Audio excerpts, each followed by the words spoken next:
Partage média de notre expert Jérôme Ivanitchenko ce matin.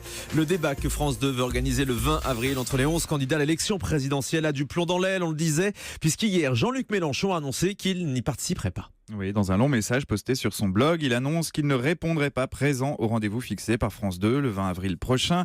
Il évoque les difficultés à débattre à 11 autour de la table, mais surtout il critique cette date choisie par la chaîne, le 20 avril. Nous serons à 2 jours seulement du premier tour et à 24 heures de la période de réserve qui impose le silence absolu aux candidats. Pour lui, c'est beaucoup trop proche de la date ultime. Dans ces conditions, il préfère donc ne pas répondre à l'invitation de France 2, qu'il qualifie même d'assignation à débattre.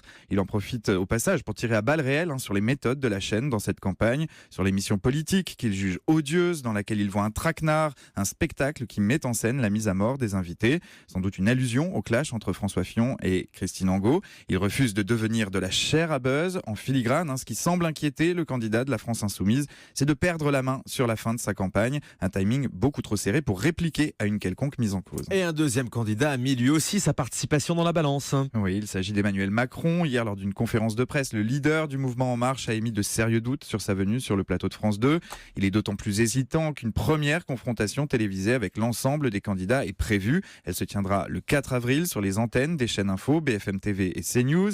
Il y a quelques minutes, Emmanuel Macron était l'invité de la matinale de Thomas Soto. Il a rappelé cette position et lancé un appel au CSA. Je ferai de toute façon un débat à 11 parce que je pense que c'est attendu par nos concitoyens et que moi je me prête tout à fait au débat. Et ce sera le 4 avril, c'est celui-là ou pas, comme on le pas fait ce forcément matin. Mais mon souhait puisqu'il y a un candidat qui n'est pas le moindre qui Jean-Luc hier Mélenchon a souligné ce choix, pour simplifier les choses pour tout le monde, mon souhait c'est que le CSA se saisisse du sujet et que tout soit remis à plat. en lien avec les candidats et les chaînes. C'est sa fonction et nous avons autre chose à faire que courir de chaîne en chaîne pour multiplier les débats à 11.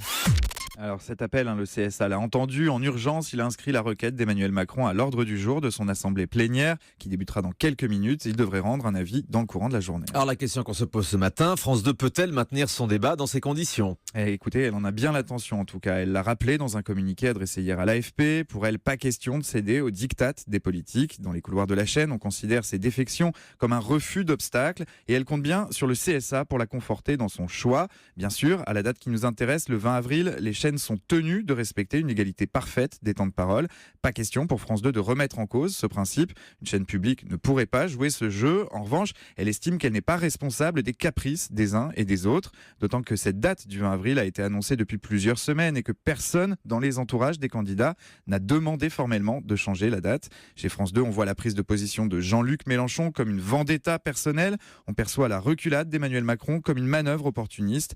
Des positions qui font reculer le débat démocratique. On voit surtout l'inquiétude de ne pas peser médiatiquement sur la campagne, elle qui voulait à tout prix jouer un rôle majeur avant le premier tour. Merci beaucoup Jérôme Ivanitchenko pour ce décryptage très complet.